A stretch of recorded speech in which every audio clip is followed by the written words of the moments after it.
Oke, nah terus bagi ini nih, istilahnya arwah ya, Mhm. kita bahasa umumnya arwah ya. Ini juga sering muncul pertanyaan nih, kalau misalnya nih dia, arwah ini baru meninggal dan dia ternyata katakanlah agama Buddha gitu. Kalau misalnya dibacain, istilahnya dibacain doa dari agama Muslim misalnya Islam, saudara kita yang Muslim gitu, itu penerimaannya terhadap arwah tersebut seperti apa, Mela? Tetap menghormati sih. Jadi apapun yang dibacakan doanya tetap menghormati, gitu.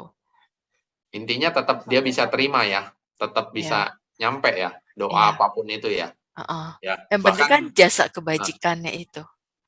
oke oke, Mhm. dari kita yang lebih penting ini jasa kebajikan ya, pelimpahan jasa ya. Iya, Makanya saya juga pernah pernah sampaikan, betapa beruntungnya kita Buddhis ini mengenal yang namanya pelimpahan jasa gitu ya. Jadi kita tahu nih konsep seperti itu ya. mhm, Oke oke. Kalau misalnya kita punya kemampuan seperti itu ya, mhm, apakah ada pantangan ya bagi kita, let's say kalau misalnya kita punya kemampuan itu, kita tidak boleh ini, karena iya, itu akan, membuat bukan bukan kemampuan hilang yang pertanyaan saya, mhm, lebih ke arah karena itu akan membuat kita menderita gitu. iya. Itu seperti apa? Ada nggak pantangan seperti itu? Kalau untuk pantangan sih, mmm, 5 sila aja cukup dijalanin. Iya, Berarti panduannya 5 sila ya, artinya jangan melanggar iya, sila ya, itu pantangannya ya? iya itu aja. Oke. Nah, apakah kemampuan seperti ini tuh, bisa dipelajari sih sama sama orang awam gitu? Artinya, Mhm, ya mungkin setelah Meta jelasin jawab tidak tadi pun mungkin tetap masih ada yang pengen eipasiko katanya mhm, gitu kan. Ya iya. mungkin ada yang pengen seperti itu gitu kan. Apakah memang kemampuan ini bisa dipelajari, bisa didapatkan, secara umum lah gitu? Semua orang bisa kok. Semua ini kan hasil dari meditasi. Karena semakin orang banyak rajin meditasi, baca parita pun kan karena kita baca parita fokus ya. Jadi baca parita, meditasi, itu pasti ada dampak kesensitifannya. Jadi hasil-hasil dari meditasi, hasil dari eh, kita baca parita, itu pasti ada kita rasakan sesuatu yang kita jadi lebih sensitif gitu. Ya semua itu kan akan bertahap kalau kita alami. Memang ada juga orang pengen instan, belajar ilmu lah sampai kemana-kemana. Tapi kan itu lebih beresiko gitu. Kita lebih baik ya alami aja kalaupun memang bisa. Kalau nggak bisa ya udah jangan dipaksa.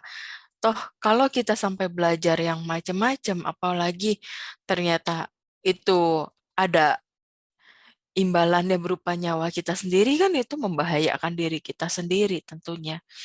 Jadi biarlah semua berjalan alami. Mhm, Oke oke, terima kasih. Ini mhm, saya kebetulan pertanyaannya masih seputar meditasi nih dari, pelajar nih. Apakah bisa diberikan tips meditasi untuk pelajar supaya bisa lebih fokus untuk belajar? Bagus nih pertanyaannya. mhm. Kalau bisa sih anapanasati karena itu meningkatkan fokus ya dan menghindari kepikunan ketika kita tua nanti. Maaf, Meta, maaf, Mhm. Anapanasati, mungkin sebagian orang juga Oh masih iya. belum clear, boleh sedikit lah diuraikan ya? Makasih. Ya, anapanasati itu meditasi hanya memperhatikan keluar masuknya nafas. Jadi kita menyadari ya, nafas masuk dan keluar di sini, di bibir atas. Itu. Oke, jadi, hanya memperhatikan napas gitu ya? Mm-mm. Oke, saya lanjut lagi. Sotioto Naum Budaya, di zaman sekarang banyak sekali orang yang mengaku bahwa dia memiliki kemampuan. Mm-mm. Bagaimana cara kita bedakan orang yang memang benar memiliki kemampuan atau orang yang berpura-pura saja untuk menipu, hanya untuk menipu orang sebenarnya dia berpura-pura. Ya, sebenarnya kalau untuk kayak gini mungkin kalau saya bisa kebaca, tapi kalau untuk orang awam itu sangat sulit ya, karena kebanyakan sekarang yang mengaku kayak gitu tuh mereka punya tujuan khusus sih.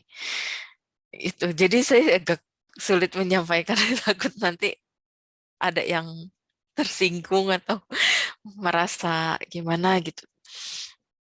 Sebenarnya kalau saya ngelihatnya dari sorot matanya pun kelihatan dia ini beneran bisa atau ya sekedar pura-pura bisa atau bermain dengan halusinasi. Atau bisa juga dia memang ada bisanya, ada halusinasi juga. Cuma dia belum bisa membedakan mana yang benar-benar terlihat, mana yang halusinasi gitu. Karena saya pun dulu sebelum benar-benar yakin untuk bisa tahu ini halusinasi atau enggak, saya nggak berani terima orang, saya nggak berani ketemu orang. Karena kalau buat saya itu sangat beresiko. Kalau fatal akibatnya itu kan sayanya juga jadi nggak enak gitu.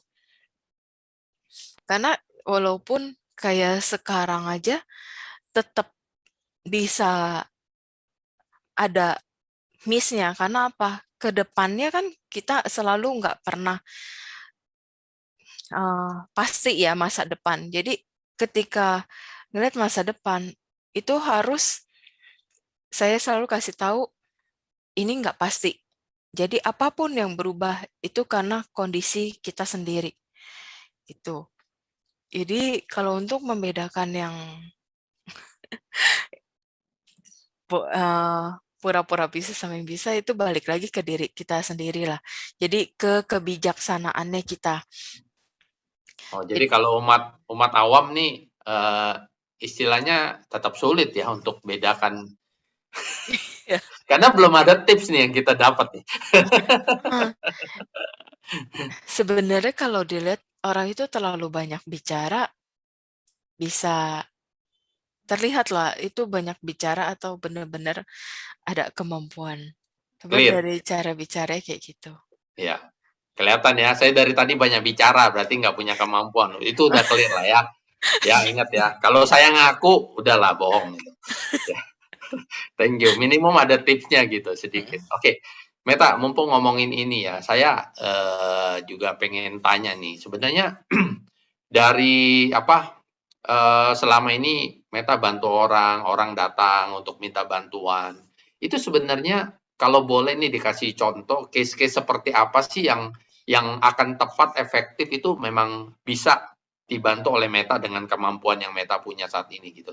Jadi biar orang tahu gitu. Oh, kalau kemampuan case ini cocok nih gitu. Terima kasih. Itu kadang semua suka muncul begitu aja sih aku kalau ketemu dengan orangnya gitu. Ada yang kelihatan ini, wah ini karmanya pas lagi dia berbuah, jadi pas dibantu, jadi ngeklik. Ada yang memang dia juga cuma sekedar mau tahu, hanya mau ngobrol aja. Ya kadang ketika bertanya baru kelihatan jawabannya gitu aja sih. Jadi tergantung dari macam-macam orang ya. Ada yang kebaca karena memang udah waktunya dia ini harus ketemu solusi, ada yang memang belum waktunya dia ketemu solusi, jadi ya udah cuma dikasih tahu jalannya aja kayak gimana. Karena balik lagi ke kita ya, ke si orang yang bertanyanya juga kadang udah dikasih tahu jalannya, tapi kan semua balik lagi kendali di tangan dia. Dia benar-benar mau coba jalanin terus atau udahlah gitu sekedar angin berhembus gitu doang. Saya lanjut nih. Saya pernah nonton di videonya pas Meta juga lagi Damatok atau apa ya talk show ya. Itu Meta pernah bilang ya bahwa makhluk-makhluk itu yang kami tidak kelihatan itu. Mereka itu hanya pakai baju yang berwarna kalau nggak putih, hitam, merah gitu. Ya. Nah, pertanyaan saya ya satu sebenarnya ada perbedaan nggak sih dari warna-warna itu gitu? Dan yang kedua, apakah memang mereka di alam sana itu gambarannya itu nggak seperti kita yang multicolor gitu ya? Apa mereka monokrom gitu atau gimana ya? Meta ya? Ya, kebanyakan sih kalau yang saya makin ke sini makin perhatikan, kalau yang terlahir di Paradatu Pajiwika Peta yang masih bisa menerima pelimpahan jasa, itu umumnya selalu berpakaiannya putih. Bawah, itu makin sulit menerima pelimpahan jasa. Tapi sejenis seperti kuntilanak pun itu putih tapi lebih ke kusam ya. Beda putihnya. Jadi lebih ke apa ya? Kayak baju putih yang nggak pernah dicuci, lusuh Abu-abu, gitu. abu-abu Tapi gitu. nggak ke abu-abu juga ya, Nggak juga kayak ya? kotor. Itu nggak bisa menerima pelimpahan jasa sih. Jadi ngelihatnya yang benar-benar menerima pelimpahan jasa selalu pakainya bajunya putih. Nah, nggak lama setelah pelimpahan jasa dilakukan, karmanya mencukupi, ya hilang dari alam peta itu muncul langsung di alam dewa. Oke, oke. Di alam dewa munculnya. Wow, dari Iya, peta langsung ke dewa. ada Oh, beberapa gitu. ada beberapa. Oke. Nggak mampir dulu di manusia gitu ya? Langsung ke sana ya? Justru ada yang ke dewa dulu baru ke manusia. Enggak, saya cuma gini loh, kenapa ini saya explore, takutnya nanti umat yang dengar ini ya, oh untuk jadi dewa kita harus jadi peta dulu. Takutnya mereka berpikiran begitu, ini kan bahaya juga nih, Iya, peta. tapi umumnya orang baru meninggal ke peta sebagian besar. Oh, karena kemelekatan tadi ya? Iya, kemelekatan. Terus ada yang pas Oh, meninggal masih marah, masih benci, oh, iya. masih kesel. Nah Nggak itu, terima. iya. Iya, iya, iya. Oke, oke, oke. Kalau demensia itu gimana? Kalau yang demensia meninggalnya dia punya penyakit demensia nih. Nah, itu karmanya yang berproses bukan dari pikiran terakhir lagi. Begitu Oke, oke. juga orang yang mungkin punya penyakit kejiwaan. Ketika beliau meninggal, itu karmanya juga yang berproses. Jadi ngikutin proses karmanya. Karena pikirannya kan udah kacau sekali. Gitu. Oke, oke. Nah, ini masih ada pertanyaan lanjut nih dengan yang saya tanya tadi. Kalau pernah dimimpikan mendiang pada saat awal meninggal memakai baju putih, namun setelah berapa bulan dimimpikan kembali memakai baju merah. Apakah ada bedanya? Baju merahnya seperti apa dulu? Karena kalau baju merah yang di alam peta yang tidak bisa menerima pelimpahan jasa itu, merah itu warnanya benar-benar merah darah gitu. Terus bajunya ya kayak baju putih long dress gitu aja, nggak ada, Daster, daster. iya kayak dasar gitulah. Ya, Tapi ya. tangan sama kakinya nggak kelihatan, baju Ya. melayang doang. Oke. Ya mungkin lebih spesifik ya nanti ya yang nanya Iya, ya. Balik ke tadi ya pertanyaannya. Sebenarnya gini, saya ya khususnya nggak mau berusaha untuk punya kemampuan itu. Saya udah declare tadi di depan ya. Tapi minimal kalau pengen tahu ya kepo nih ceritanya. Kepo nih Meta. Yang di alam sana yang Meta bisa lihat itu boleh kasih kita gambaran nggak sih? Jadi minimum saya dapat gambaran itu ya udah saya udah cukup tahu gitu. Nggak perlu jadi begitu gitu. Silakan. gambaran makhluknya atau gambaran apanya kok? Ya, suasananya atau yang Oh, saya bilang tadi ya, apa mereka monokrom atau seperti apa sih ya?